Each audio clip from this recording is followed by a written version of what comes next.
हाँ, तो steel design में कंप्रेशन मेंबर टॉपिक के ऊपर लेक्चर नंबर 3। इसमें अपन ध्यान देंगे लेसिंग और बैटन के ऊपर।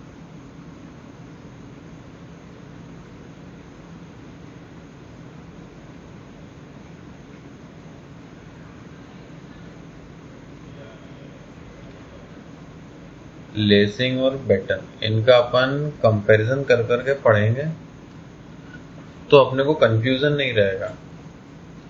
लेसिंग मैं डायग्राम बना के बताता हूँ। अगर एक ये आई सेक्शन है या चैनल सेक्शन है, इसको अपन ने दूसरे आई या चैनल सेक्शन के साथ जोड़ा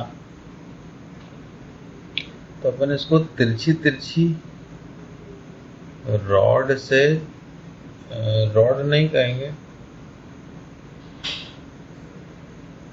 प्लेट से जोड़ सकते हैं।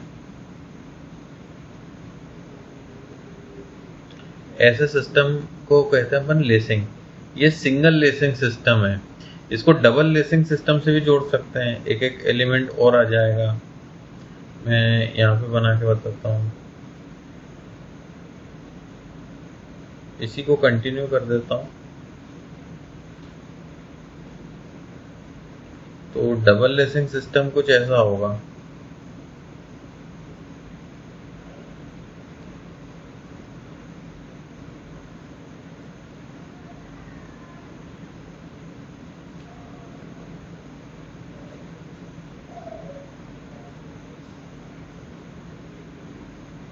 यहाँ पे रिवेट होंगी।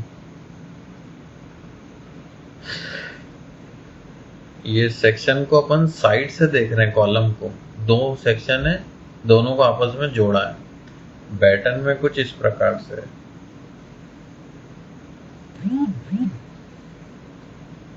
अगर ये दो सेक्शन रखें, इनको जोड़ना है तो कुछ इस प्रकार से जोड़ दिया। यहाँ पे मान लो रिवेट है। बेल्ट जैसे सीधी पहनते हैं, मोटा सा बक्कल रहता है, वैसा समझ लो। याद रखने के लिए कह रहा हूं बस खाली। ये डिस्टेंस सेम रहते हैं, एक कॉलम में चेंज नहीं होते। अभी थोड़ी जगह कम पड़ गई। इसी तरह से ये भी या तो सिंगल लेसिंग सिस्टम रखना है कॉलम में या डबल रखना है। दोनों एक ही कॉलम में नहीं रखने, ये तो बस समझाने को बता दिया था। ये डबल है और ये सिंगल है। बैटन में सिंगल डबल नहीं होता। अगर टॉप व्यू देखें, मान लो ये चैनल सेक्शन है, तो एक बैटन इधर लगा है तो दूसरा उसी के ठीक पीछे रहेगा। जैसे साइड व्यू अगर अपन देखेंगे तो साइड में ऐसा दिखेगा बैटन, तो उसी के जस्ट पीछे है, थोड़ा सा भी ऊपर या नीचे नहीं होना चाहिए। ऐसे ही लेसिंग में, लेसिंग भी अगर ये दो चैनल सेक्शन जोड़े मान लो, तो अगर इधर लेसिंग और इधर लेसिंग है तो दोनों एक के पीछे एक रहेंगे। जैसे कि एक की परछाई दूसरी हो, तो इसके पीछे भी एक और लेसिंग है पर वो दिख नहीं रही है क्योंकि उसके ऊपर एक ये वाली लेसिंग दिख रही है। तो एक ही का चित्र बना दिया है पर इसके पीछे भी है। इनमें ज्यादा कोई कठिन नहीं है डिजाइन करना। दोनों में कुछ चीजें कॉमन रहती हैं और कुछ चीजों में अंतर रहता है, इसलिए कंपैरिजन करके मैं एक लिखते जाता हूँ तो समझ में आ जाएगा। तो सबसे पहले तो लेसिंग की बात कुछ बताता हूँ मैं। एक कुछ रिक्वायरमेंट तो है जो मैं बोल बोल के बता देता हूँ, और कुछ में फॉर्मूले जैसे मैं लिख के बताऊंगा। तो जैसे एक रिक्वायरमेंट ये है कि इनका जो डिस्टेंस है और इनका डिस्टेंस है, ये सब सेम होना चाहिए। लेसिंग इंक्लाइंड रहती हैं इस प्रकार से, और ये एंगल अगर अपन नापें इंक्लिनेशन का, तो ये इनका थीटा 40 डिग्री से लेके 70 डिग्री के बीच में होना चाहिए। वैसे जनरली सवाल अपन करेंगे तो अपन देखेंगे 45 डिग्री मान के कर दो तो सवाल अपना सॉल्व हो जाता है। तो इनकी रेंज ये है। इसके अलावा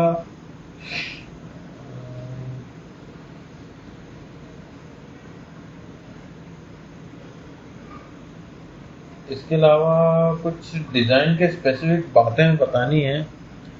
चलो शुरू करते हैं लेसिंग के बात से।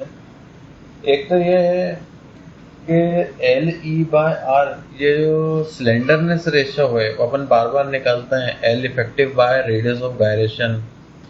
तो ये लेसिंग की जो लेंथ है, इसको अपन यहाँ से लेके यहाँ तक अगर नापें, नहीं दिख रहा, अब दिख रहा है, यहाँ से लेके यहाँ तक अगर एक लेसिंग की लेंथ नापे तो ये रिवेट से रिवेट के बीच की दूरी रहेगी। इसको अपन मान लो कह देते हैं LE, लेसिंग की इफेक्टिव लेंथ। तो लेसिंग की इफेक्टिव लेंथ और ये जो लेसिंग में अपन ने जो मटेरियल यूज़ किया है, प्लेट यूज़ करी है पतली सी, इसकी रेडियस ऑफ गायरेशन तो मिनिमम वाली, इसकी वैल्यू 145 से ज़्यादा नहीं होना चाहिए। बैटन में जो एंगल वाली अपन ने बात करी, तो बैटन में एंगल तो 0 ही रहेगा, हॉरिजॉन्टल ही है। मतलब ये वाला एंगल 90 डिग्री रहेगा, वर्टिकल से 90 डिग्री रहेगा, हॉरिजॉन्टल से 0 डिग्री रहेगा। इसके अलावा बैटन्स में इसकी जो लंबाई है वो उतनी ही रहेगी जितनी जो इनर मोस्ट, सबसे अंदर में जो रिवेट लगी हुई है उनके बीच की जो डिस्टेंस है उसको अपन बोलते हैं S। ये S का ध्यान रखना है। अंदर का रिवेट, बाहर भी रिवेट है, उससे मतलब नहीं है, अंदर के रिवेट के बीच का डिस्टेंस, ये S है। अभी पहले थोड़ा और मैं बता देता हूँ लेसिंग का, फिर बैटन का बताऊंगा क्योंकि ये इससे रिलेटेड नहीं है। इसके अलावा एक शब्द आता है लेसिंग की स्पेसिंग। इसको L से डिनोट करते हैं, कैपिटल L से। तो ये क्या है, ये जो इफेक्टिव लेंथ है ये LE है, ये छोटा L है ना, और कैपिटल L है ये है कैपिटल L। ये यहाँ से लेसिंग चली, वापस आ गई, ये दूरी कितनी है। असल में ये दूरी को अपन इसलिए देख रहे हैं क्योंकि इन दोनों पॉइंट के बीच में देखो जो सेक्शन अपन ने दिया है उसको कोई सहारा नहीं है, वो यहाँ से यहाँ तक अपने दम पे ही है। सहारा उसको इधर मिल रहा है और इधर मिल रहा है, यहाँ पे सेक्शन को अपने आप को संभालना है। तो इस पॉइंट पे अपन देखेंगे कि ये सेक्शन अगर अकेला एक्ट हो रहा है तो इतनी दूरी में वो सेफ है कि नहीं है। तो उसके लिए क्राइटेरिया है, अपन केवल इतने से पोर्शन का स्लेंडरनेस रेशियो निकालेंगे, तो ये वाली लेंथ यूज करेंगे और इस सेक्शन का अकेले का, इस सेक्शन के अकेले का रेडियस ऑफ गायरेशन का उपयोग करेंगे। तो उसको कुछ ऐसे लिखते हैं अपन कि स्पेसिंग बटा रेडियस ऑफ गायरेशन मिनिमम वाला किसका, सेक्शन का, सेक्शन का।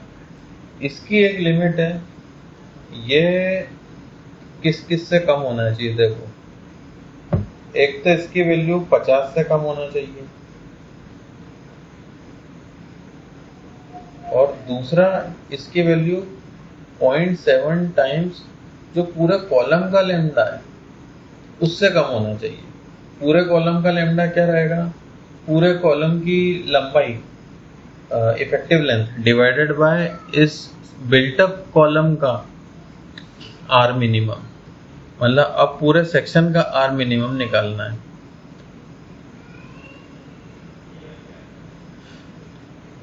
ये कैसे निकलेगा,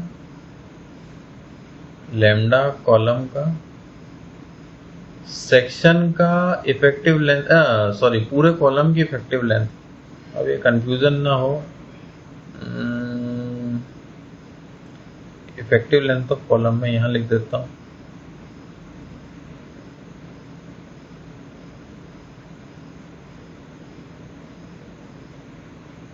divided by radius, minimum radius of gyration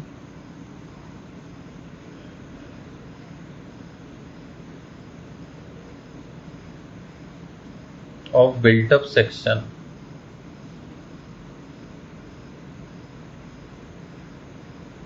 ठीक है, ये ऐसा निकलेगा ये लैम्डा। तो इसका 70% वैल्यू जो भी आ रही है वो, या 50 mm, इन दोनों में से जो भी कम वैल्यू होगी उससे कम ये वैल्यू होना चाहिए। यानी सिंपल सी बात है, इसकी वैल्यू जो भी आ रही है वो 50 से भी कम होना चाहिए और 0.7 इंटू पूरे कॉलम का सिलेंडरनेस रेशो से भी कम होना चाहिए। ठीक है, यही बात बैटन पे भी लागू होती है। बैटन में भी ये जो दूरी है इसको अपन डिनोट करते हैं C से, लेसिंग में L से डिनोट करते हैं, कैपिटल L से, और बैटन में इसे डिनोट करते हैं कैपिटल C से। तो इसमें भी ये फॉर्मूला है कि C/R मिनिमम सेक्शन का ये कैसे कम होना चाहिए, एक तो 50 से कम होना चाहिए, दूसरा 70% पूरे कॉलम के लैम्डा से कम होना चाहिए। ये दोनों में कॉमन चीज है, बस डिनोट अलग लेटर से कर रहे हैं। इसमें कैपिटल L से डिनोट कर रहे हैं, इसमें कैपिटल C से डिनोट कर रहे हैं। और चीज कुछ देख लो। अब एक होती है विड्थ ऑफ लेसिंग। जैसे मान लो लेसिंग में अपन ने ये पट्टी यूज करी है, तो इसकी ये है, इसको बोलेंगे विड्थ B। और एक ये चीज है, इसको बोलेंगे थिकनेस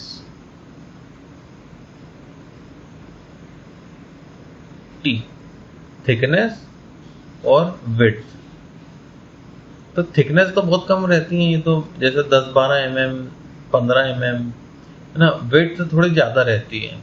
तो इसका भी क्राइटेरिया है मिनिमम विड्थ कितनी हो। तो वो ये है कि जितने भी डायमीटर का यहाँ पे रिवेट लगा है उसमें 3 का गुणा कर दो, अंदाजे से वही आ जाती है वैल्यू। उससे B अधिक होना चाहिए। तो B मिनिमम इक्वल टू 3 गुना डायमीटर ऑफ रिवेट। ठीक है, अब ये जो T है इसकी मिनिमम की वैल्यू इस फॉर्मूले से ही निकलेगी। इसमें R मिनिमम डिपेंड करेगा इस T पे। तो इसको अपन और सिंप्लीफाई कर सकते हैं थोड़ा। जैसे अपन ने लिखा था LE/R मिनिमम, ये 145 से कम होना चाहिए। ठीक है, तो इसको अपन LE/R को अपन लिख सकते हैं √I/A, है ना।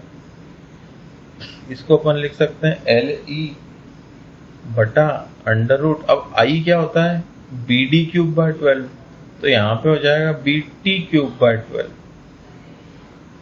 और एरिया कितना होगा इसका, ये क्रॉस सेक्शन एरिया, ये B और T है ना। तो 1/A है तो 1/B गुना T का गुणा कर दिया, तो ये कितना आएगा, LE, एक T कट जाएगा तो T का स्क्वायर बचेगा। अच्छा, पूरा √ में भी है तो T का स्क्वायर बाहर आ जाएगा तो T बचेगा। और B से B कट जाएगा, 12 बचेगा तो ये ऊपर चला जाएगा क्योंकि 1/12 है ना। हाँ, इसकी वैल्यू 145 से कम होना चाहिए। इससे आपको T मिल जाएगा। ऐसा T कुछ रखो कि 145 से कम रहे इस पूरे की वैल्यू। ये एक फॉर्मूला जैसा याद रखना, ऐसा। अब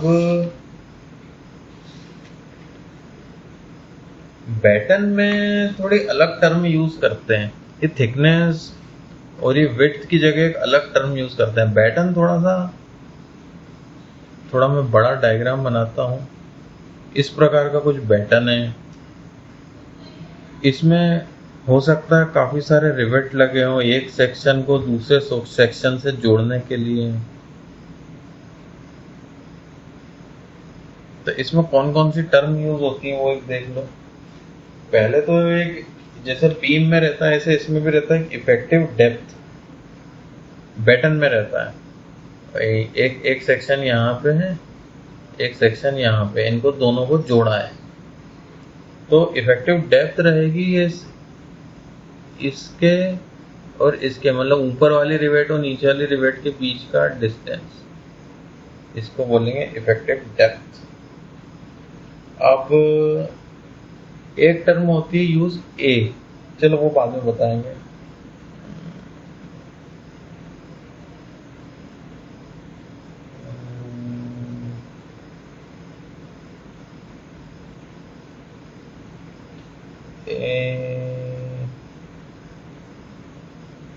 चलो अभी तो डी का ही बताता हूं मैं। ये जो डी की वैल्यू है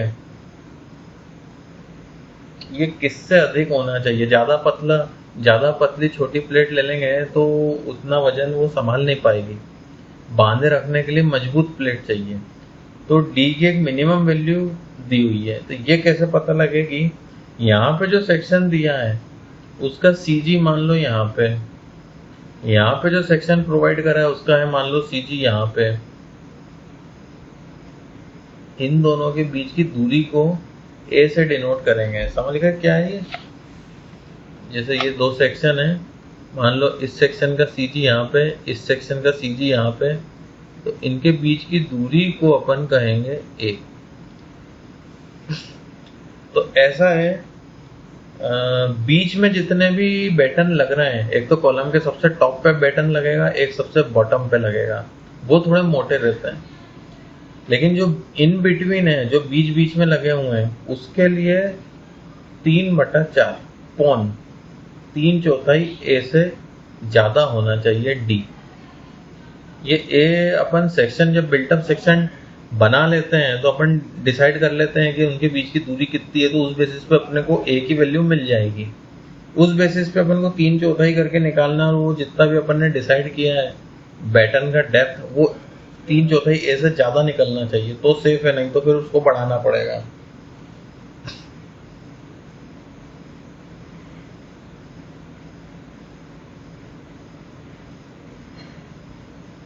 फॉर इंटरमीडिएट बैटन्स, आखिरी में जो बैटन लगे हैं सबसे ऊपर और सबसे नीचे, उसकी इफेक्टिव डेप्थ ए से ज्यादा होना चाहिए, 3/4 नहीं पूरे से। ये किसके लिए है, फॉर एंड बैटन्स। इसके अलावा एक रूल और है एक रूल और है कि डी की वैल्यू 2 गुणा बी से भी ज्यादा होना चाहिए। अब ये बी क्या है, जो भी ये मेंबर लगे हुए हैं इनकी यहाँ पे बैटन के साथ में चौड़ाई कितनी है। जैसे ये मेंबर की यहाँ से यहाँ तक की दूरी, इस मेंबर की या इस सेक्शन की ये जो चौड़ाई है बैटन के साथ में, ये बी है, तो 2 गुणा बी से भी ज्यादा होना चाहिए इसकी इफेक्टिव डेप्थ। तो इसको अपन बी को बोलेंगे, बी क्या है, अच्छा ये वाला जो रूल है डी 2 गुणा बी से ज्यादा होना चाहिए, ये सभी बैटन के लिए लागू होता है, इंटरमीडिएट वाले बैटन भी और एंड वाले बैटन भी, फॉर ऑल बैटन्स। ये बी क्या है, width of members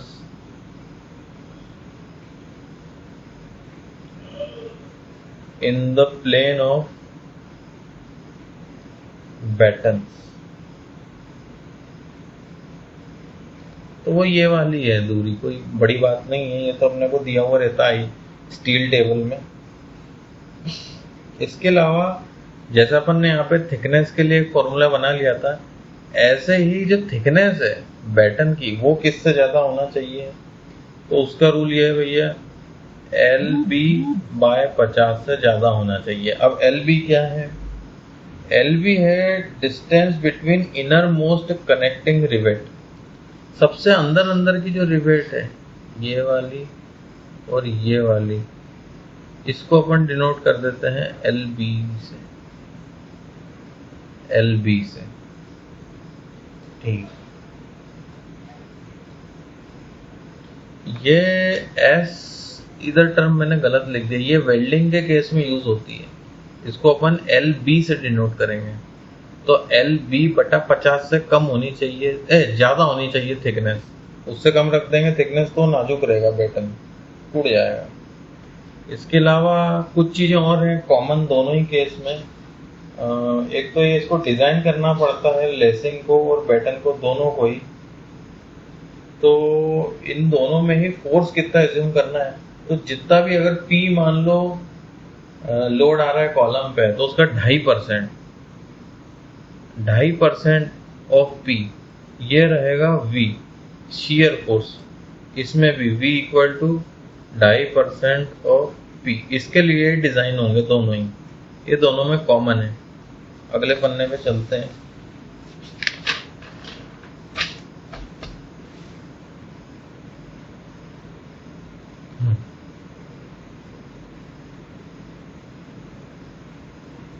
बेटर कुछ और समानताएं और असमानताएं दोनों ही हैं। एक असमानता और है, यहां पे T की वैल्यू L/40 या L/60 से कम नहीं होना चाहिए। इसको काट देते हैं, कम नहीं होना चाहिए। L इधर लेसिंग के केस में L क्या, मैं एक लाइन खींच लेता हूं।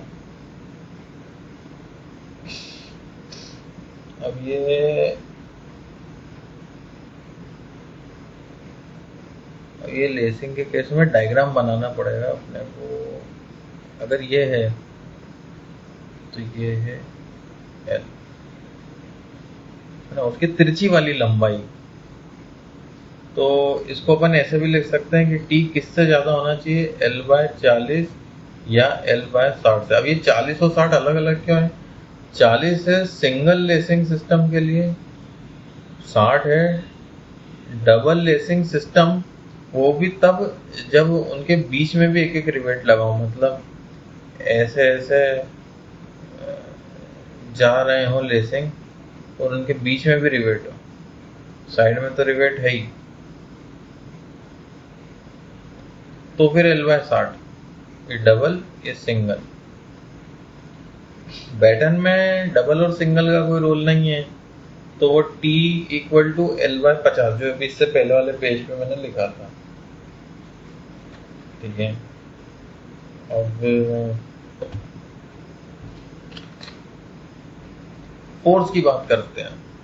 इनको डिजाइन करने वाला जो फोर्स है, तो वो फोर्स कैसे निकलेगा? अपन ने V तो निकाल लिया है, कॉलम के ऊपर जितना भी लोड लग रहा है, मान लो 1000 किलो न्यूटन का लोड लग रहा है, तो उसका 2.5% कितना आएगा?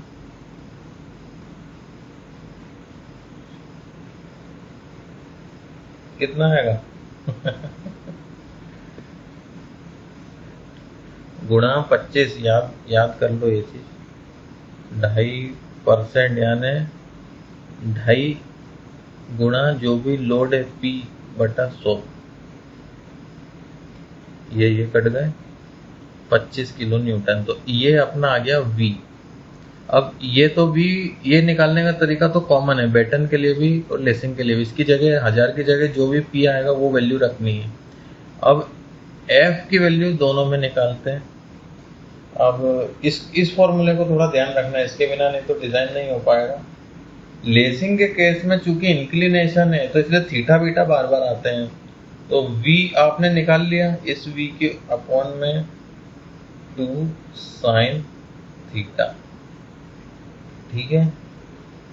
अगर डबल लेसिंग सिस्टम है, ये सिंगल लेसिंग सिस्टम के लिए, अगर डबल लेसिंग सिस्टम है तो 2 का 4,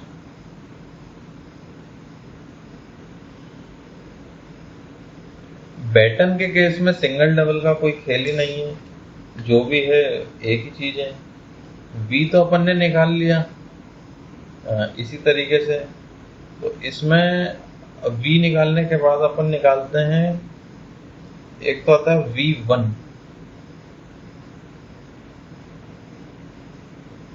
उसको अपन ऐसे निकालेंगे, v जो यहां से निकाला गुणा c बटा 2s, इससे अपने को मिल जाएगा शियर फोर्स। फिर अपन निकालेंगे बेंडिंग मोमेंट, हो जाएगा v गुणा c बटा 4। यह असल में यहाँ पे n की वैल्यू भी एक आती है जो मैंने अभी 2 रख दी है। अगर बैटन, अगर ये वाला केस है, यहाँ पे बैटन है, तो एक n फैक्टर आता है, वो 2 रहता है कि कितने बैटन एक के पीछे एक लगे हुए हैं। मान लो और इसके पीछे भी जुड़ा हुआ है सेक्शन, तो एक और जोड़ दिया तो n इक्वल टू 3 हो जाएगा। 1 2 3, एक के पीछे एक है। ये ऊपर से देख रहे हैं अपन सेक्शन को। यहाँ पे मैंने वो n हटा दिया और डायरेक्ट 2 वैल्यू रख दी है।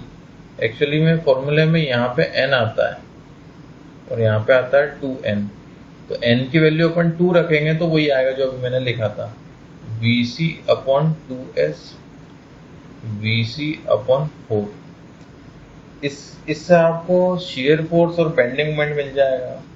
इसकी वजह से अपन को शियर स्ट्रेस और बेंडिंग स्ट्रेस कितनी है वो पता लग जाएगी। शियर स्ट्रेस और bending stress maximum allowable stress से ज़्यादा नहीं होना चाहिए। कैसे मिलेगी शियर स्ट्रेस और बेंडिंग स्ट्रेस? ये V1 मिल गया शियर फोर्स, तो V1 बटा डेप्थ, ये ओवरऑल डेप्थ है बैटन की, और T जैसे अपन नॉर्मल बीम में भी करते ही थे, तो इससे शियर स्ट्रेस आ जाएगी। तो ये किससे कम होना चाहिए? जो भी इसकी अलाउएबल शियर स्ट्रेस है स्टील की, उससे कम होना चाहिए। इसकी वैल्यू अपन 100 ले सकते हैं। अगर कुछ अलग से दिया हुआ है सवाल में तो उसी को मानना है, वरना इसको 100 ले लेना है। तो ये चीज 100 से कम होना चाहिए। और बेंडिंग स्ट्रेस या तो आपको एक फॉर्मूला था M/I इक्वल टू F/Y, इससे F निकल जाएगा अपना, क्या निकलेगा? F equal to M/I। ये क्या है? ये I है मोमेंट ऑफ इनर्शिया, और Y एक्सट्रीम फाइबर का न्यूट्रल एक्सिस से डिस्टेंस। इसको I/Y करके Z भी लिख देते हैं, याद होगा M/Z, जिसमें Z क्या है? I/Y।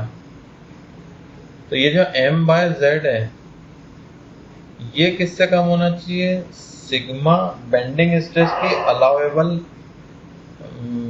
कंप्रेशन एवं अलाउएबल बेंडिंग में टेंशन, इससे कम होना चाहिए M/Z। एक ये। अब स्टील के केस में, अपन तो स्टील का स्ट्रक्चर का ही पढ़ रहे हैं, स्टील के केस में सिग्मा BC एवं सिग्मा BT, ये दोनों अपन को मान के चलना है 165। सवाल में अलग से दिया है तो वो वैल्यू लेना है, नहीं तो हमेशा ये मान के चलना है।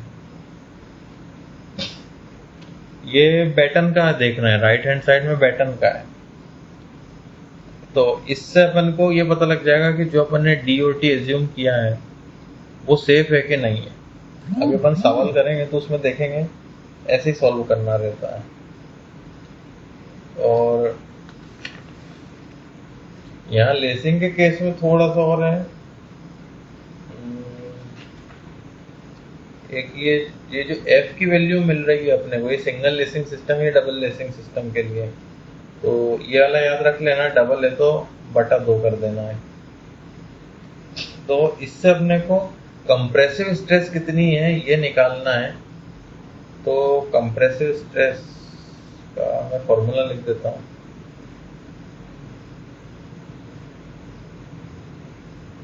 Compressive stress force upon area है, तो ये F जो निकाला है इसके अपॉन में B और T,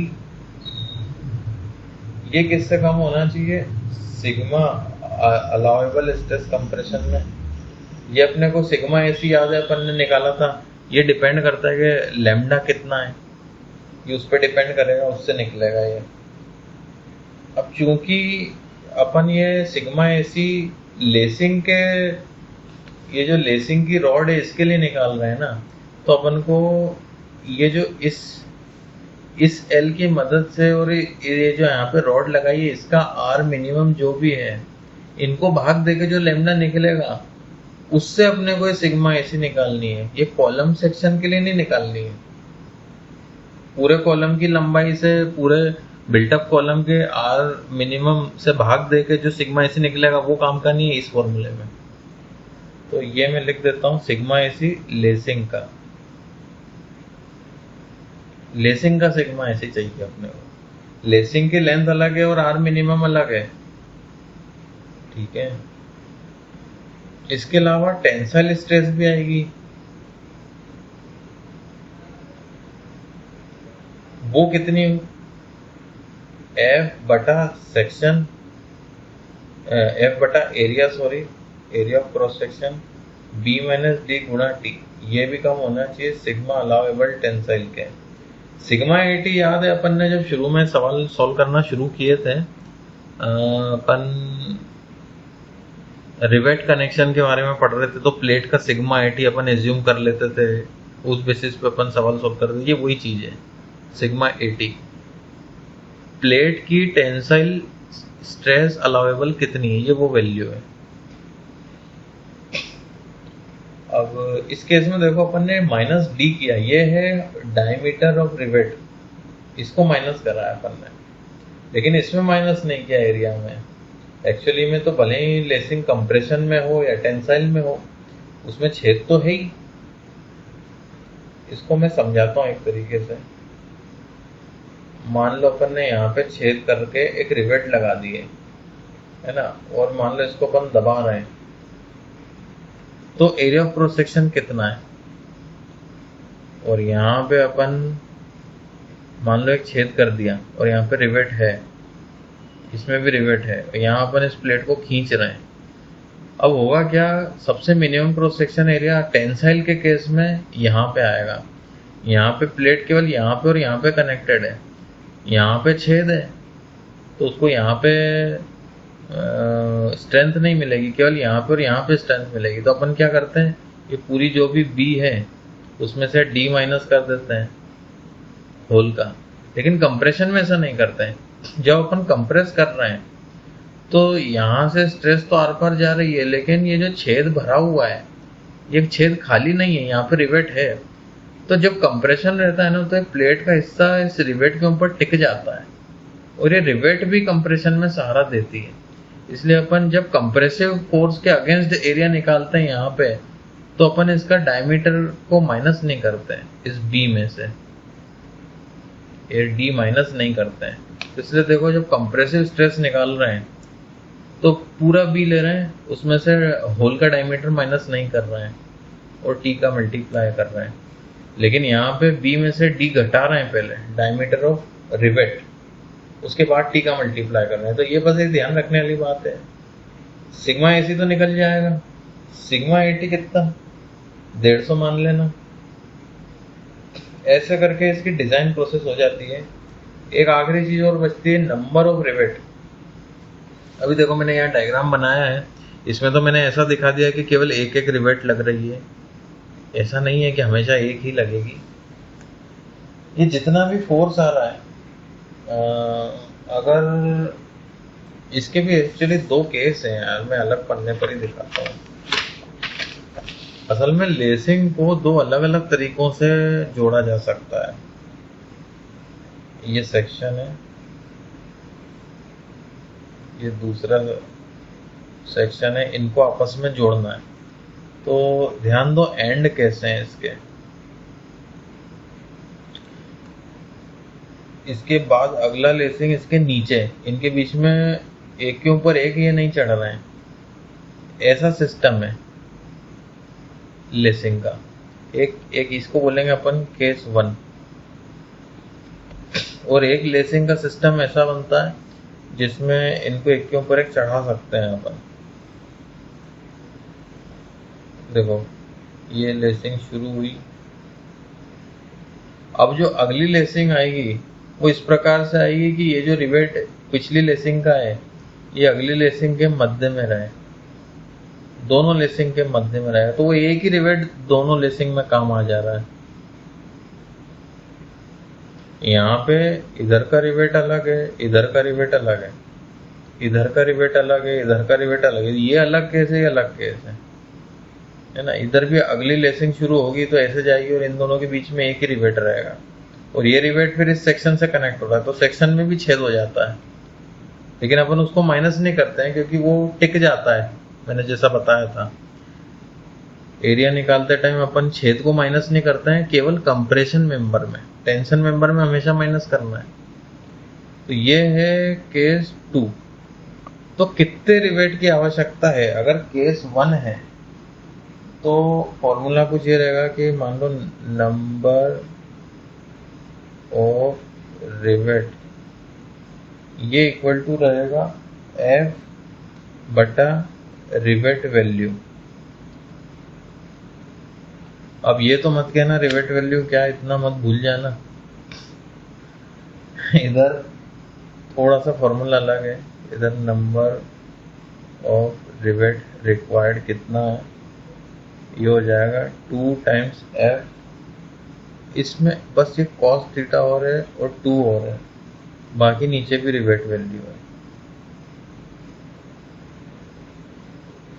ठीक है, इसको ऐसे ध्यान रख लो जैसे यहाँ पे एक रिवेट के ऊपर जिम्मेदारी एक ही लेसिंग की है, इधर देखो एक रिवेट के ऊपर एक लेसिंग ये भी और दूसरी लेसिंग, दो लेसिंग की जिम्मेदारी है, तो इसलिए यहाँ पे 2 आ गया। और चूंकि यहाँ पे दो जुड़ रही हैं तो cos थीटा, मतलब याद रखने की शॉर्ट ट्रिक है, तो cos थीटा आ रहा है इसमें नहीं आ रहा है, और इसमें 2 आ रहा है क्योंकि 2 लेसिंग की जिम्मेदारी है। तो ऐसे करके नंबर ऑफ रिवेट रिक्वायर्ड आ जाएगा, उस बेसिस पे फिर अपन डिजाइन करते हैं। और क्या बताना रह गया? हाँ मेरे ख्याल से हो गया अब सब। अब अपन एक डिजाइन एग्जांपल देखते हैं। अब एक सवाल करके देखते हैं, अगले वीडियो में मैं सवाल सॉल्व करके दिखाऊंगा।